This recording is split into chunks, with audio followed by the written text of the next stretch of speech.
One day, when I got home, I couldn't find my husband anywhere. He had left without telling me, and I couldn't find any clues about where he went. A few days later, I discovered that he and my sister had run away together to get married. That was 12 years ago. Recently, he called me and said he was coming back home with my sister, his wife now, and that I should leave his parents' house. He was upset that I was living there.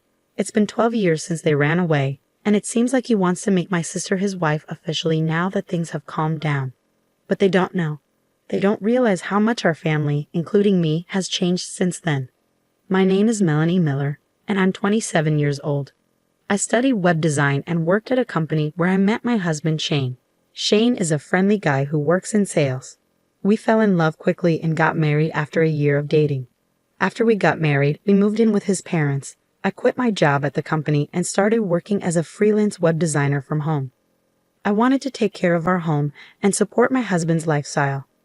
At first, it was hard for me to find a steady job, so my income wasn't always reliable. But now things had changed. I was able to find work easily and make a steady income. I could work at my own pace and prioritize my family. I cherished the time I spent with my husband and his family in the mornings, evenings, and before bed. Life felt really good. But I started to notice a change in my husband's behavior. It began when I started making twice as much money as I did at my previous job just 2 months earlier. I was thrilled to have reached and exceeded my old salary. I couldn't wait to tell my husband when he got home from work. Shane, guess what? Last month, I made twice as much as I used to at my whole job. What? Seriously? Your old job paid pretty well, didn't it? Yeah, but I've been wanting more. I finally did it. Yeah, sure, that's great. You want me to throw you a party? My husband's response was unexpectedly sarcastic and negative. I couldn't understand why he was acting that way, so I asked, Shane, are you upset with me about something? Did I do something wrong? I thought you'd be happy for me. Why should I be happy? My salary didn't increase. Well, yes, but can't you just be happy for me, your wife? Really? I'm not like you. I'm just not naturally happy. Shane. After that argument, my husband started to withdraw more and more each day. Our talks became less frequent until I was the only one saying good morning and good night. Even though we had only been married for a year, it felt like we were far from happy. My in-laws, who we lived with, could sense the tension but never said anything. 2 months passed and nothing changed. We ate together in silence, and he always controlled the TV. When I was watching something, he would eat all the food I bought without asking. Whenever I tried to talk to him about it, he would argue, so I stopped bringing it up. One day, while I was cleaning the house, my mother-in-law approached me looking concerned. Melanie, how are you feeling? Are you all right? What do you mean, am I all right? Well, when you and Shane first got married, you used to go out and have a good time together. But lately, it seems like you don't do that much anymore, and you hardly talk. Yeah, but we've only been married for a year, I replied, trying to brush off her concern. I forced a smile to reassure her, but she could tell it wasn't genuine. She looked at me seriously. If you don't want to talk about it, that's okay, but I worry about you. Lately, it seems like you've been feeling down. Well, I'm not pretending to be okay. Your father has noticed it too. We're just concerned that you might be overwhelming yourself. Oh, Mom. I couldn't deny that my husband's discomfort with my higher income might have been partly my fault. But at the same time, I felt alone in my achievement. When my mother finally acknowledged the pain I was feeling, it brought tears to my eyes. So I decided to open up to her completely. After hearing everything I had to say, she started to comfort me and said, I'm so sorry. He's just not mature enough to be genuinely happy for your success. No, it's my fault. I was selfish to expect him to be genuinely happy for me. But you shouldn't have to deal with this alone in a marriage, Melanie. Keeping your feelings bottled up will only make things worse. I don't think it could get any worse. All right, so you and Shane really need to have a serious conversation about this. Can you do that? Yes, I can.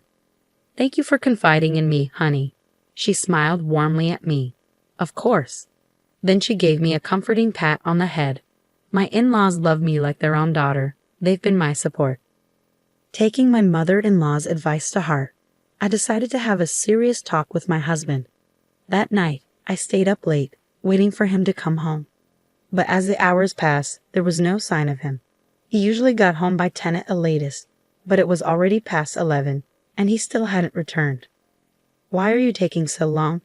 I texted him, but he didn't respond. I started to worry that something might be wrong.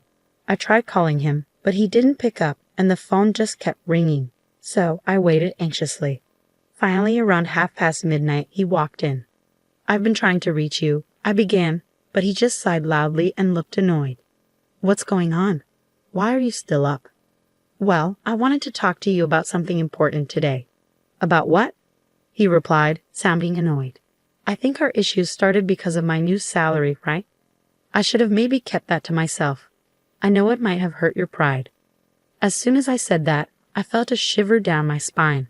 He was standing there, looking cold and distant. I was scared stiff. He responded with anger. There's nothing to talk about, and it's pathetic that you're waiting up for me. I'm just trying to make things better between us, Shane. That's the problem. I obviously made a mistake in choosing the right partner. No, I'm exhausted from working overtime. You don't have any right to speak, considering you just stay home all day. My husband stormed past me and headed upstairs to our room. I couldn't bring myself to move until I was sure he was upstairs. Why was he talking to me like that? All I wanted was a normal married life. My mother-in-law had encouraged me to talk to him, but it didn't solve anything. After his attitude, I didn't want to push for another conversation. It felt like he completely ignored me as a person, and it left me feeling bitter. 2 more months passed and still we didn't talk. The days seemed endless, slipping by in a blur. Then, one day, I came home to find my husband gone. I went into his room and something felt off. Huh? Shane's room is never this tidy. Shane isn't exactly known for being neat, but his room was strangely clean. His clothes and suitcase were gone. It hit me then, he'd moved out. I tried calling my in-laws, but their phone was either off or disconnected. Just as I was panicking, my sister, Mimi, called me. Hi sis, it's been a while. Mimi, I can't talk right now. Is he? Your husband isn't there, is he? What? How did you know? Something's not right, I said, feeling a sense of unease. I'm with your husband right now. What? What do you mean? Well, I happened to be at the bar, and I ran into him there. We had a drink, and he mentioned that you two weren't really getting along. Mimi, no, you can't be serious. I am. I'm dating him now, and we're planning to get married, so don't try to stop me. Going away.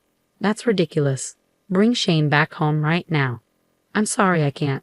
I've actually had feelings for him for a while now, and he's tall and handsome.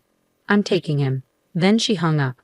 I tried calling her back many times, but she never answered. Instead, she sent me pictures. There were dozens of photos of them together, going on dates, smiling. It was really hard for me to see. A few days later, I received the completed divorce papers signed by Shane. When I called his workplace, they told me he had already quit. I knew I couldn't deal with this on my own anymore. I decided to tell my parents and in-laws about what was happening and ask for their support. So Shane and Mimi are together now. He left his job and wants me to sign the divorce papers, I explained. There was a stunned silence. Then my father-in-law spoke up after a moment. Melanie, I'm truly sorry for our son's foolishness. You don't have to forgive us, and you don't owe us anything. Oh, Father, I can't forgive your sister either. You're like a daughter to me. I can't forgive them for hurting my precious daughter. Everyone echoed his sentiment. In that moment, our feelings towards Shane and Mimi changed completely. My in-laws were already considering moving to a new house, and after this they said, we want nothing to do with our son anymore. And they moved without telling him. My parents also decided to cut ties with my sister. If she ever comes back, we'll act like we don't know her. Someone who would betray their own sister like that isn't our daughter, they said. So I decided to go back home to my parents. I asked for alimony from Shane as part of the divorce agreement. He replied, you'll get it when I get my divorce. Eventually, I received several million yen in alimony along with a message, divorce me. Once the divorce was finalized, I cut all ties with Shane and Mimi. It's been 12 years since then, and a lot has changed. My in-laws demolished the house we lived in and sold the land. I've become more successful as a web designer, and my income has grown significantly. Thanks to this, I can travel often with my parents and live a fulfilling life. Today, while I was working, I got a call. Without checking the caller ID, I answered, thinking it was a client. But instantly, it brought back unpleasant memories. It's been a while, Melanie. How have you been? Shane's voice echoed. I knew you'd recognize your ex-husband's voice, he chuckled. He's still spouting nonsense like before. What do you want? After 12 years, now you want to talk. I could hear him chuckle. No, you're in my house. Leave within the next 10 minutes. What? What are you talking about? We're facing some financial trouble anyway. I'm heading there now. I'm bringing my wife home to our house. You need to leave my parents' house now. It seems he still believes I'm living with his parents. He thinks that after 12 years, things have settled down and they'll finally be accepted. In the background, I hear my sister saying, "That's right, get out of there." But they really have no idea. Do they really think that just because it's been 12 years, everything is forgiven? The world isn't that forgiving, and I won't make it easy for them.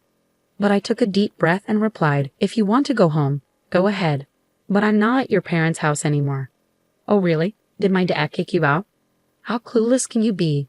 Your parents' house is gone, Shane." "Huh? What do you mean it's gone?" Shane's voice started shaking with anxiety. At that moment, he arrived where the house used to stand. He screamed, "What the hell?" And I could hear the pain in his voice. I continued, "As soon as you ran away, we cut ties with both of you. Your parents moved out, and my parents completely disowned the woman you're with. There's nowhere for you to come back to." "Are you serious? How is this even possible?" "Believe it or not, it's up to you. But neither your parents nor mine consider you family anymore. You've proven you're not worthy since you both destroy people's lives." That's awful. But who's to blame for ruining your family? Don't ever call me again. I won't let you ruin my life any more than you already have." With that, I hung up and blocked their number. This time, I cut the last tie. After their failed attempt to go to his parents' house, they tried to come to mine, but my parents have already disowned her. My sister was crying loudly, but my parents just asked, "Who are you?" and ignored them at the gate. Then they both got down on their knees, begging, "Please forgive us. We have nowhere to go, please." Shane was pleading too. "I'm begging you, my parents' house is gone. We have nowhere to go." "Shut up, we don't care. You're not family anymore," my parents said as they sprinkled salt on the front door. "No, please wait, no please, I'm begging you," my father-in-law pleaded. "You don't get to call me that. Get out of here." They were so persistent that my father ended up sprinkling salt on them, and my mother called the cops for trespassing. They haven't been seen since. Last I heard, they were jobless, homeless, and asking their friends for money. But word got around about them, and no one was willing to help. And even if they returned to their hometown, they'd face the same fate. But they brought it on themselves. They made their bed, and now they have to lie in it. My parents and I will never see them again, and they'll spend the rest of their lives regretting their choices.